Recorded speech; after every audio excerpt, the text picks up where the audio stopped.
Okay, this we have all seen the Facebook posts or those kind of announcements out there that have the picture of the husband and wife or the couple that's been together a long time and they're always smiling and everything is so good, right?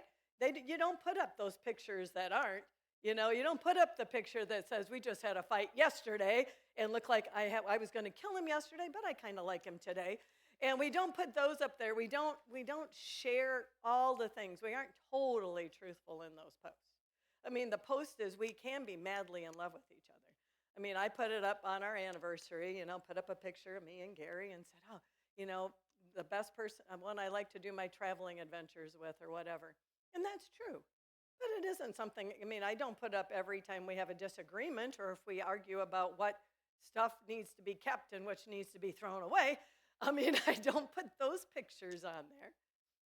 And that's what we all do that. We have days where things aren't exactly, you know, rainbows and roses and, fuzzy warm kisses and all those kind of things.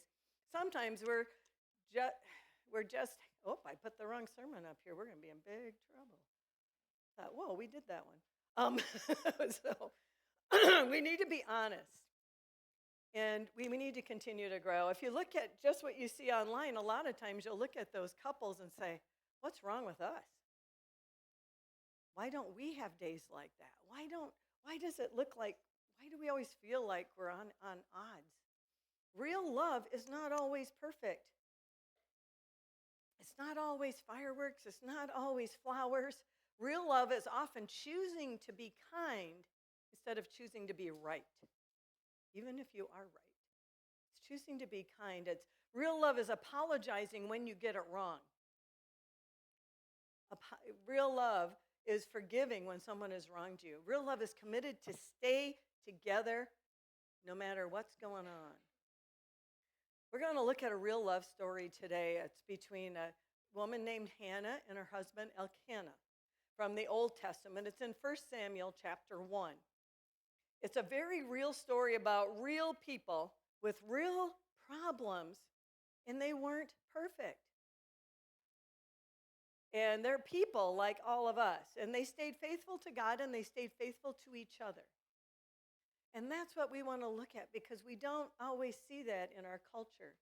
Real love isn't always easy, but it is always worth fighting for. Real love is worth fighting for. So we're going to look at 1 Samuel chapter 1. We're going to start at verse 1, verses 1 to 8.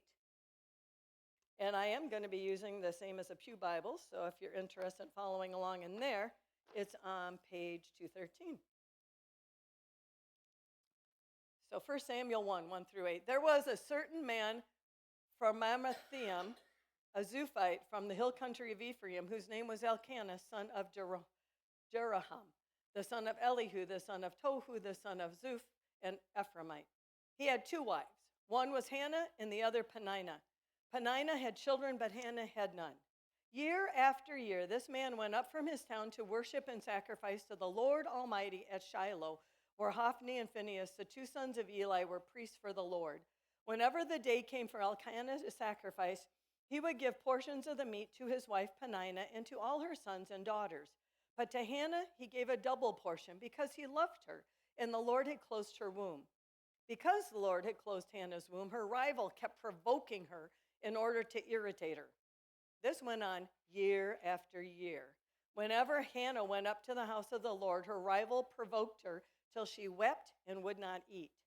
Her husband Elkanah would say to her, Hannah, why are you weeping? Why don't you eat? Why are you downhearted? Don't I mean more to you than 10 sons?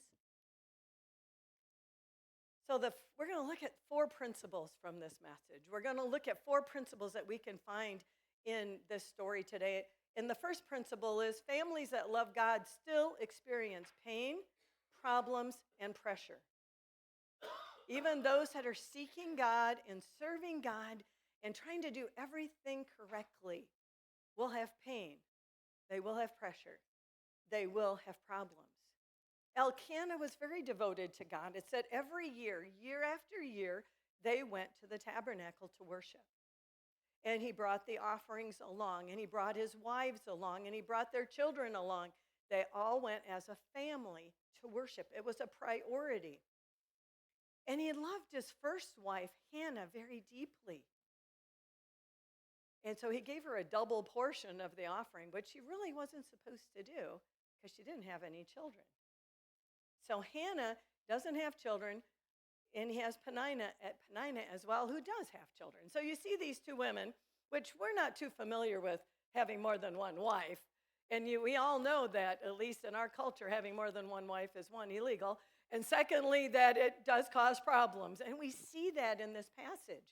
Peninnah, it says, year after year, irritated Hannah to tears. Now, we would call that today bullying. Peninnah bullied Hannah all the time because Peninnah had kids. And in that culture, that elevated Peninnah over Hannah. Hannah actually would feel like a failure, that she was not doing what what the law, the world would want her to do. She would feel like she was totally a loser, that God wasn't blessing her, that maybe God was angry with her. She wouldn't understand why she wouldn't be pregnant, wouldn't have children. And we know it's not Elkanah's fault because he has children. So the problem is with Hannah physically in some way. And so as they go there, I mean, Peninnah, maybe she picked on Hannah because Hannah was the favorite too. So we know that there's a lot of unhappiness in this household. Imagine the kids felt it too, but we don't really get it out. And it doesn't seem like Elkanah really notices either, does it? He's a little on the dense side, as we'll look at in just a minute. But we look at this family and we realize, even though they're doing everything right, that year after year, Hannah has to put up with this. I imagine it was getting to the place that Hannah didn't want to go to worship with the family. Why would you want to go through that every year? Getting teased, getting irritated, feeling like nobody's listening, and feeling like God's not listening. She was going through that every year. And so Elkanah's sitting there, why don't you eat, Hannah? What's wrong? And when you look at what he says, and I don't think men really mean to be this way. They're just a little clueless at times. And they actually just don't get it, why a woman would feel unfulfilled, why a woman would feel like she's a failure if she doesn't have children. Especially in this culture, you think he would have understood a little bit better. But he would say to her, why are you crying? Why aren't you eating? And he'd say, don't I mean more to you than 10 children? No, he really put his foot in his mouth with that. It just drives me nuts that he said that, because I would probably get very upset with him, and she probably did too. Yes, I love you, but that isn't the same thing. I want a child. Gary, could you turn the fans on? I'm really warm. I don't know if anybody else is, but so here's poor Hannah, and she's sitting there. She's got a husband that doesn't understand. She's got the other wife who's picking on her, and she sees those kids, and she longs for that so much in her life. And she's just feeling like a failure. And this raises our lesson number 2. Sometimes your spouse doesn't need a solution. They just need your presence. Hannah didn't need Elkanah to fix it because there was nothing he could do. He was doing everything he could do. She just needed him to hug her. She just needed somebody to listen. We all need people like that in our lives. When we're feeling like the bottom has fallen out, when we're feeling downhearted and hurt, we don't need somebody to come along and tell us 1, 2, 3 ways to fix it. Sometimes when you're sharing those things, you can almost see their little wheels going. How am I going to fix this for them? Especially men, you love to fix us. You love to help, and we love that about you. We love the men in our lives to want to fix everything, right? But we also want them to understand that we know they can't fix it, and we want them to just listen. And we all need, I remember a little kid used to say, I want Jesus with skin on. We need Jesus with skin on. We need a hug. We need a listen. We don't need a hug that means something else either. We just want a hug that says, hey, I'm listening. I'm here for you. I don't really understand what you're going through, but I'm here for you. Now, that doesn't have to be in a marriage situation. We can all use that at different times in our lives, men and women. You know, we don't need people to come to our rescue. We need people that just listen. And so, rightly and smartly, she takes her concerns, her hurt, her prayers, and she goes up to the temple to pray. Verses 9 to 12. It says, once when they had finished eating and drinking in Shiloh, Hannah stood up. Now Eli the priest was sitting on his chair by the doorpost of the Lord's house. In her deep anguish, Hannah prayed to the Lord, weeping bitterly. And she made a vow, saying, Lord Almighty, if you will only look on your servant's misery and remember me and not forget your servant, but give her a son, then I will give him to the Lord for all the days of his life, and no razor will ever be used on his head. As she kept praying to the Lord, Eli observed her mouth. One of the things I loved about Hannah is that in her heartbreak, she didn't walk away from God. She went to God. She went to the temple. She laid it down in front of him. There's a passage in Kings where Hezekiah gets this letter, and it's from the enemy, and the enemy says, I'm going to come and take you out. I'm going to take your country away. And Hezekiah gets to the place where he is just, what am I going to do? And he takes that letter, he goes to the temple, and he lays it down on the altar, and he prays. I've been there. I do that here at South Troy. Sometimes when there is something deep and that I'm struggling with, I come and just lay it out here on the floor, and I just sit here because that's where I get answers. That's where God listens. I mean, he listens everywhere. But it's just that coming to the place of surrender and laying it all out there in front of him. Now, Gary and I were talking about that this morning. Our devotion this morning was on prayer and about the storms of life and how Jesus, he wants us to trust him and not give up. And I said, we've had those seasons. It doesn't happen to be our season right now. But we knew in the early 90s, there was 2 years that we suffered a ton of loss. Gary had a brain tumor, so we went through that. My father got 60% of his body burned, and he lost an arm. And we were up at St. Paul Ramsey for months, going up and down. And my sister-in-law died of an aneurysm, and my grandmother died, and my grandfather had Alzheimer's, and he came to live with us. And that was all in just 2 years.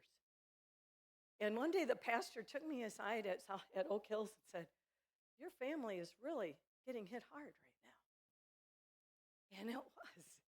And all we could do is keep coming to church, keep praying, keep seeking, and just trusting. And that's all we can do during those times, because we all have seasons of that in our lives.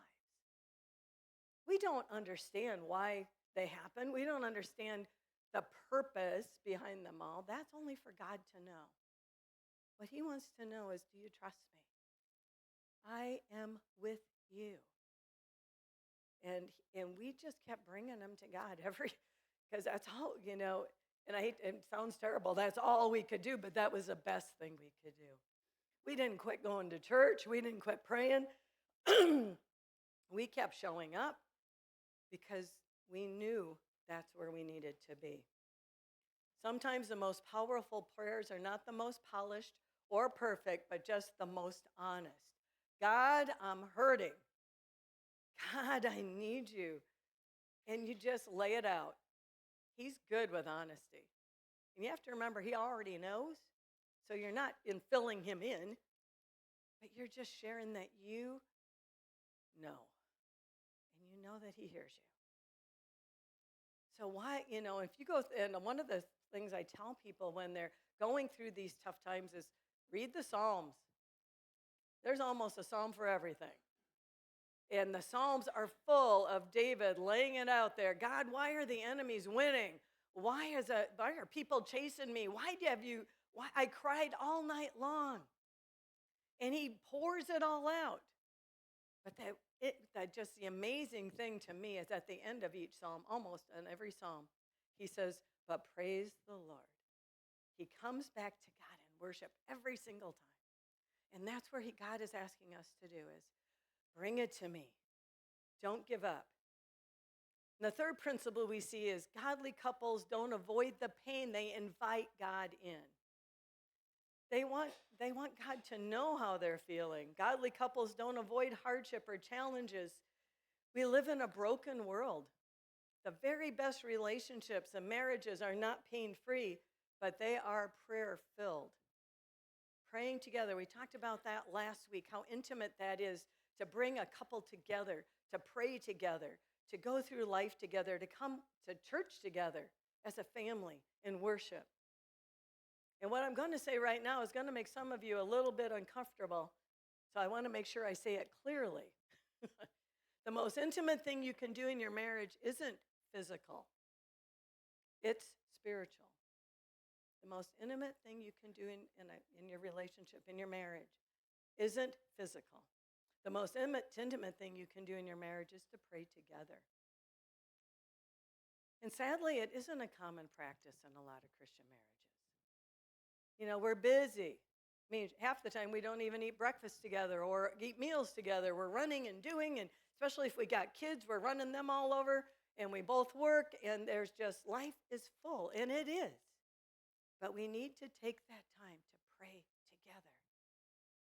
And it's one of those things that actually I counsel people that aren't married to be very careful to do, because often it is such an intimate thing that it can lead you into other things that you don't want to do before you get married. And it can draw you together in a very special, intimate way. We wonder sometimes why we're not connecting. It's easier to connect emotionally, it's easier to connect physically than it is spiritually.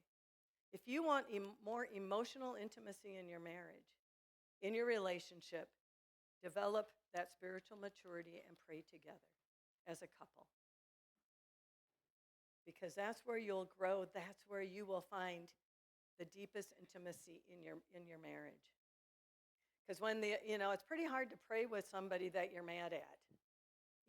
Take care of those things. You'll need to learn to forgive each other so you can pray together. You can get, there's no source of wickedness or darkness that can separate us from the love of God. So when we're together on that same page in spiritual growth, then Satan doesn't get a foothold in our relationship. So if you want more intimacy in any area of your life, get more intimacy with God. Now, this is for singles as well as married. You need to be more intimate with God. Grow spiritually. Grow in your faith. And how do you pray together? We can make it difficult, but we can also make it very simple. So first we're going to say, first, keep it simple. Get together. Find a time. 5 minutes after breakfast. 5 minutes before bed. Find a time that works. Keep it simple. It doesn't have to be a big, long, fancy prayer. It can be 5 minutes.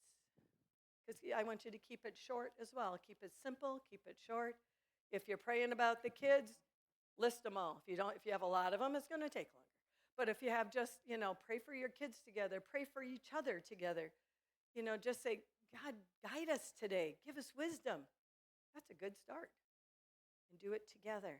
And if you miss one day, don't miss two. Do it every day. Find time to pray together every day.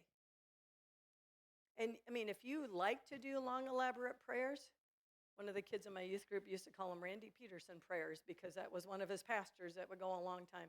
And he accuses me of that pretty regular, he used to. So I get that. I still do that. But, but the more you do it, the more it'll get longer because it's just like building any other muscle. Like when you go to the gym and you're starting to lift weights, do you start with a 100-pound bench press? No. What do you start with? 5, 10. Yeah, you start low. and you build it up, correct? And that's what we do with prayer. Just get started. Start. 5 minutes, 2 minutes. I mean, if you're by yourself, you can probably get it done in 2 minutes. But take some time every day. Bring it to God.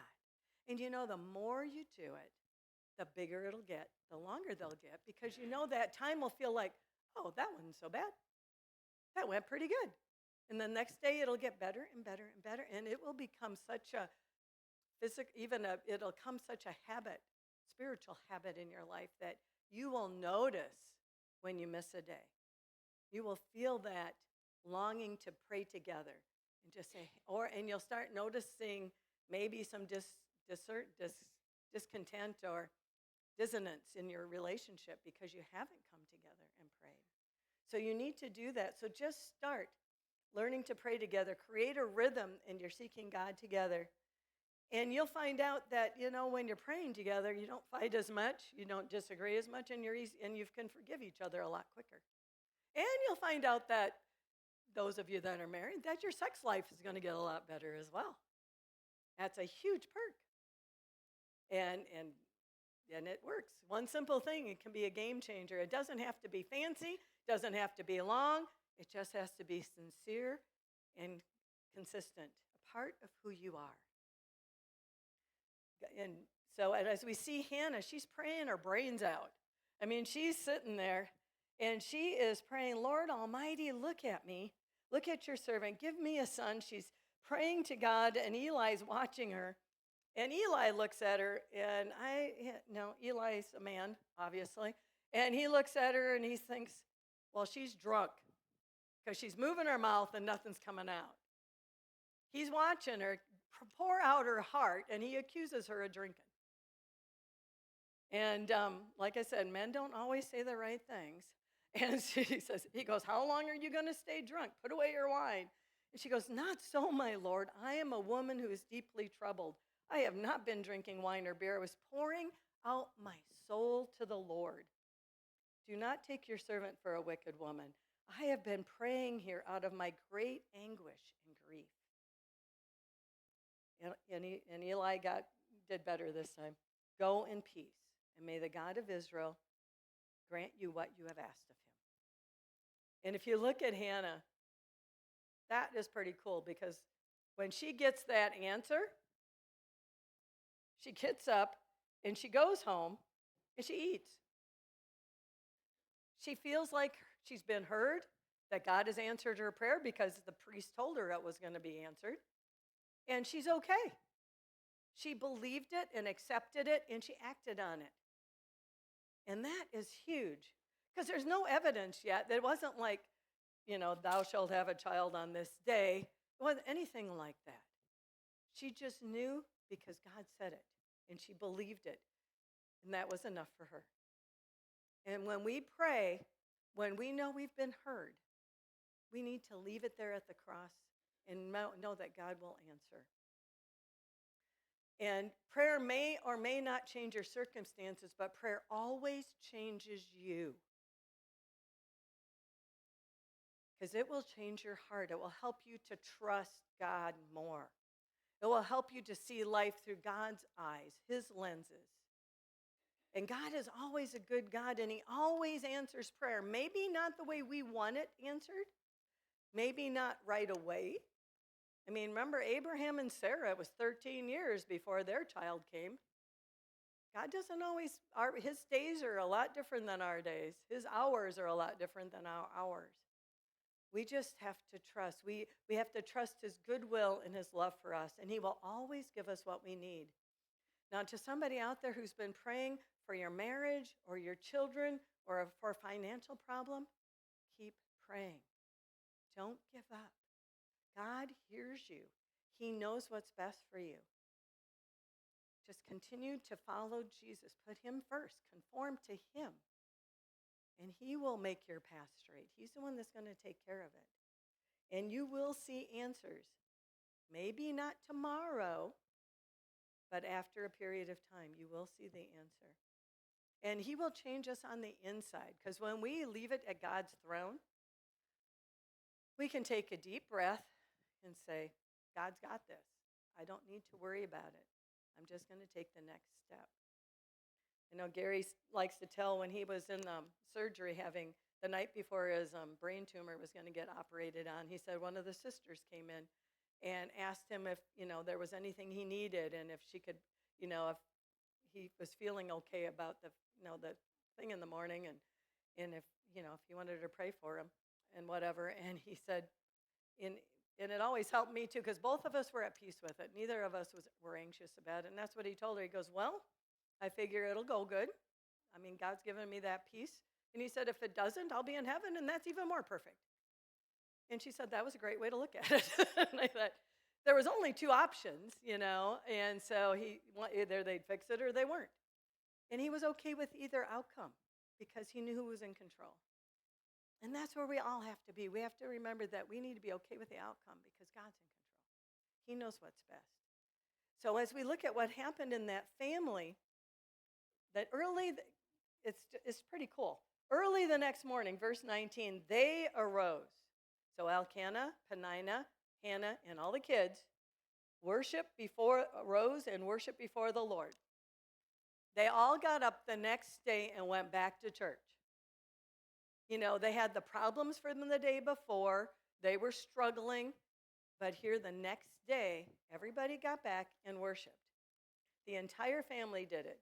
They did it year after year, year after year. This was their part of their life. They didn't change their mind. They didn't say, oh, it's too hot this year. Oh, we just don't have the money to go this year. We just don't, the kids have soccer. We just have to stay home. They didn't find all these different excuses. They went to church year after year. It was part of who they were and what they did. They went to worship with the Lord once more. The worship of the Lord was a priority. They went to worship, but it says once more, during even the difficult times in their marriage, they went together as a family and worshiped. They didn't give up, just Hannah didn't just go, or Peninnah didn't just go. They went together because they were a family. And Elkanah probably said, we're going to church, and they all went, and they went together. And it's just, no matter what happened in their lives, it says year after year.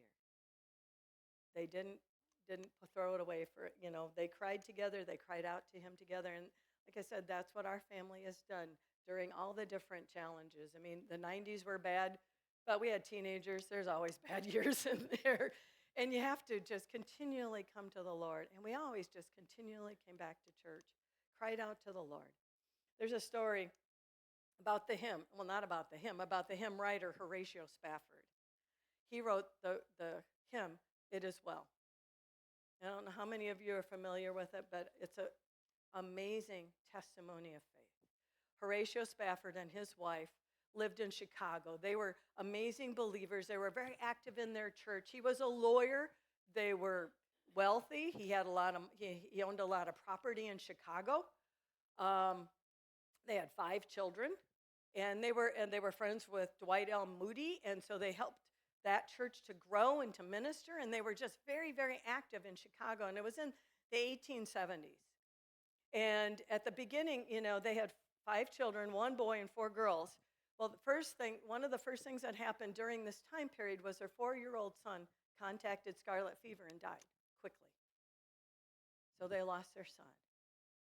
Then like a year or 2 later, I don't remember the exact year, 2 years later, nope, that was not that, 1871, a massive fire swept through Chicago. We've all heard of that big Chicago fire that Mrs. O'Leary's cow started, which we don't know if that happened, but that's the fire we're talking about. And he had a lot of properties down on the riverfront, and he lost a lot of property. He lost a lot of finances. And so they survived that, and actually there was just thousands of people without a place to live, 100,000 people displaced during that fire. And Horatio and his wife helped to resettle a lot of them and provided for them and continued to serve the community. And then 2 years later, they're going to go to England. They figured they need a trip. They need a vacation. It's been a real rough season, right? So, okay, let's all go. Dwight L. Moody's over there. We're going to go with our friend and work with him and enjoy England. We've never been there. So they got ready to go, and then Horatio had some work stuff come up, so he sent his wife and 4 daughters ahead to go to England. Right? Shoot, right within the seeing England's shore almost. Another ship crashed into their ship, and their ship went down in 12 minutes. Horatio's wife was the only one that survived. All 4 of his daughters died in that water that day. And so his wife sent a telegram, and then at the end it said, saved alone. So she went on to England, and then he came over, and as he was coming over on the next ship to be with his wife, the captain of the ship that he was on stopped over the place or showed him where that ship went down with his family. And he wrote the words to the hymn, It Is Well, when peace like a river flows in my heart. And then at the chorus said, It is well with my soul. He could sing that. He could write those words because he knew God. He knew Christ. He had no doubt where his children were. He had no doubt that God was still in all of that. And that during those very difficult times, him and his wife went to church together. They continued to serve the Lord. They served with Dwight L. Moody. He wrote this hymn, and he wrote other hymns as well. But just to know his great faith during that time didn't tear him apart as a family, which it does. A lot of families struggle during hardships like that. A lot of couples break up during a child's illness. I've seen it many times where a child dies and they get divorced over it because one of them can't handle it. And that's because a lot of them there's a lack of faith, there's a lack of being together, there's a lack of that the cohesiveness that we have and that intimacy spiritually, because we haven't been praying together. We haven't been living this out together. We don't trust the Lord together. And that's what we need in our lives, to stick with God no matter what. I've learned that our faith doesn't tend to grow in good times. Our faith grows during difficult times. And that's where we need it so much more. That we're all going to go through dark emotional days like Hannah at some time in our life. We're going to have heartbreak and disappointment and faith and frustration all at the same time. That's when we keep coming back to church, when we step back and look at it holistically. God will speak to you. He will strengthen you. He will encourage you. He will be there. And God, that's when we realize, even when families, when couples, when people love God, they're still going to go through hard stuff. We're not exempt from hard things in our lives just because we're a Christian. In fact, in Matthew it says, God gives rain to the just and the unjust. Why should we be any different? In fact, we should be the ones that go through more of that because we know who to turn to. Unbelievers don't. Why not us? Why not us? Instead of saying, why me all the time? Why not me? You can try to do it without him. And sometimes you can get pretty far on your own willpower. But a lot of times we turn to other things to help us with the pain. This family went to God and they worshiped once more. And how does their story end? So in the course of time, Hannah became pregnant and gave birth to a son. In the course of time. Now, while we know it takes at least 9 months, right? It didn't just happen. But we don't know how long it took. It doesn't say, it happened immediately. It doesn't say 9 months later. All it says, in the course of time. And during that time, Hannah had to keep trusting, and Elkanah had to keep trusting. And they had to keep doing what they knew what the next step was. And it was over the course of time. God didn't just give them a child, he gave them a prophet. Because the baby that was born is Samuel, the one that this whole book is about, 1 Samuel. Samuel is a prophet that anoints King Saul. He's the prophet that anoints King David. He is the prophet that helps to lead Israel to where they were to grow and to become the people of Israel. God didn't just answer their prayer, He brought together a special purpose that only He knew was going to happen through that child. Now I'm praying today that God will speak to someone here today, no matter what you're facing. If you're single, if you're divorced, if you're having trouble in your marriage, if you're having an amazing marriage, if you're hurting, if you're longing for a child, I'm praying for you today. I'm praying that God will continue to press, yet you will not give up on God. You won't quit. And that as you do that, He will refresh you and strengthen you. I am praying that, and I pray that for you every single day. Keep believing, keep pressing in, keep going to worship, keep being with people of God. Don't give up. Remember, Elkanah and Hannah, they worshiped once more. They didn't quit just because it got hard. In the course of time, God showed up. In the course of time, God answered their prayer. God proved Himself faithful in the way that He always does, because God's word is always true. He is always dependable. He always knows what's best. His promises are yes and amen.